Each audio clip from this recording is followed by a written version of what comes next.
Hi everyone, welcome to my channel. This lesson is about past simple. And in this lesson, I'm going to show you how to form a past simple and when to use a past simple. Before watching a video, please subscribe to my channel.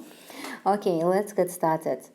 Сәлем баршаңызға. Бүгін біз сіздермен ағылшын тіліндегі past simple, яғни өткен шақтың қалай, қай кезде дұрыс қолданатындығы туралы өтетін боламыз.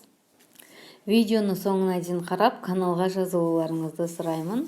Okay, when to use the past simple?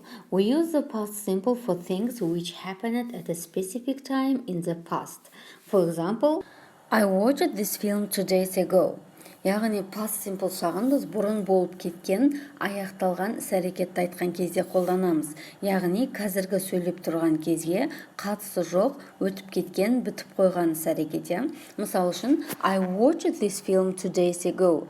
Мен бұл фильмді 2 күн бұрын көріп қойғанмын. Яғни бітіп қойған іс-әрекет.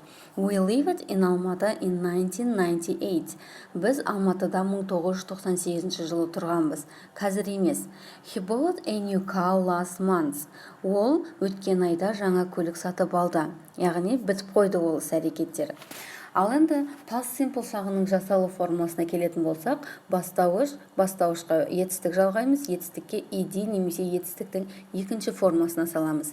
Ал енді етістіктің екінші формасы деп отырғанымыз ағылшын тіліндегі етістіктер regular verbs және де irregular verbs деп аталады, бөлінеді.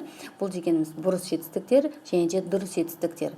Ал енді дұрыс етістіктерді біз past simple шағына қоюымыз үшін оларға жай ғана ed немесе d жалғауын жалғаймыз. Мысал үшін walk, walked. Яғни walk серуендеу, ал walked серуендеді. Watch, watched. Көру, көрді. Work, worked. Live, lived. Close, closed. Бұлардың барлығы бізде дұрыс етістіктер. Ал енді бұрыс етістіктер. Бұрыс етістік деп отырғанымыз олар ережеге бағынбайтын, олардың өзіндік жасалу формасы бар. Ағылшын тіліндегі етістіктердің 300-ден астам түрлері бар. Біз оларды жай ғана жаттап ала аламыз. Мысал үшін do, did. Яғни do бізде істеу, ал did істеді. Біз do'ды past simpleге қою үшін оған ed немесе d жалғауын жалғай алмаймыз.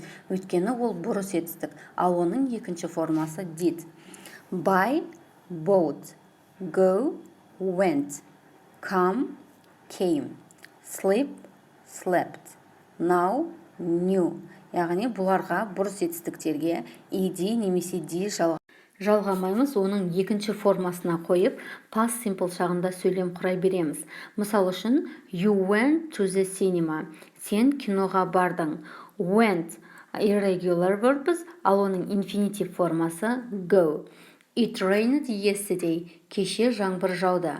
Rain regular verbs, яғни дұрыс етістік, оған ed жалғауын жалғап, біз past simple шағына қойып тұрмыз. I worked in a bank when I lived in Almaty. Мен Алматыда тұрған кезімде банкте жұмыс жасадым. Яғни екеуі де болып қойған іс-әрекет. Work жұмыс жасау, оған ed жалғауын жалғап, біз past simpleға қойып тұрмыз.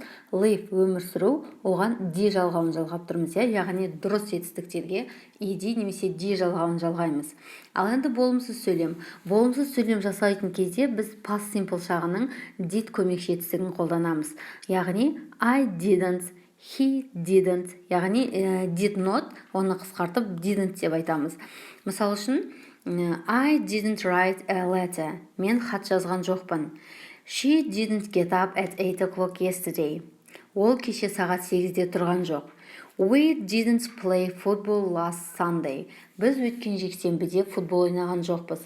They didn't study English yesterday. Олар кеше ағылшын тілін үйренген жоқ, оқыған жоқ. Яғни мына жерде мән беретін жағдай write бізде жазу, оны irregular verbs болып табылады, яғни екінші жағы wrote болады. Past simpleда ол wrote болып жазылады. Бірақ болымсыз және сұраулы сөйлем құраған кезде біз етістікті өз қалпында қалдырамыз. Яғни did not wrote емес, didn't write болады. Didn't got up емес, didn't get up. Played емес, play. Studied деп айтпаймыз, study, яғни болымсыз сөйлемде етістік өз қалпында қалады. Ал енді сұраулы сөйлем. Сұраулы сөйлем құраған кезде біз did көмекші етістігін бастауыштың алдына шығарамыз. Did I, did you, did she, did they? Did she get up early yesterday? Ол кеше ерте оянды ма? Did she buy a jacket yesterday? Ол кеше жекет сатып алды ма? Сұраулы сөйлемде де дәл солай did көмекші етістігі келген жағдайда біз етістікті өз қалпында қалдырамыз. Buy сатып алу, bought сатып алды, bought деп айтпаймыз, buy деп айтамыз. Ал енді мезгіл үстеулеріне келетін болсақ, yesterday, last week, 2 months ago, 2 days ago, in 1960. For example, I saw him 2 days ago. Мен оны 2 күн бұрын көрдім. They played tennis last Sunday. Олар өткен жексенбіде теннис ойнады. She met her friends yesterday. Ол кеше достарымен кездесті.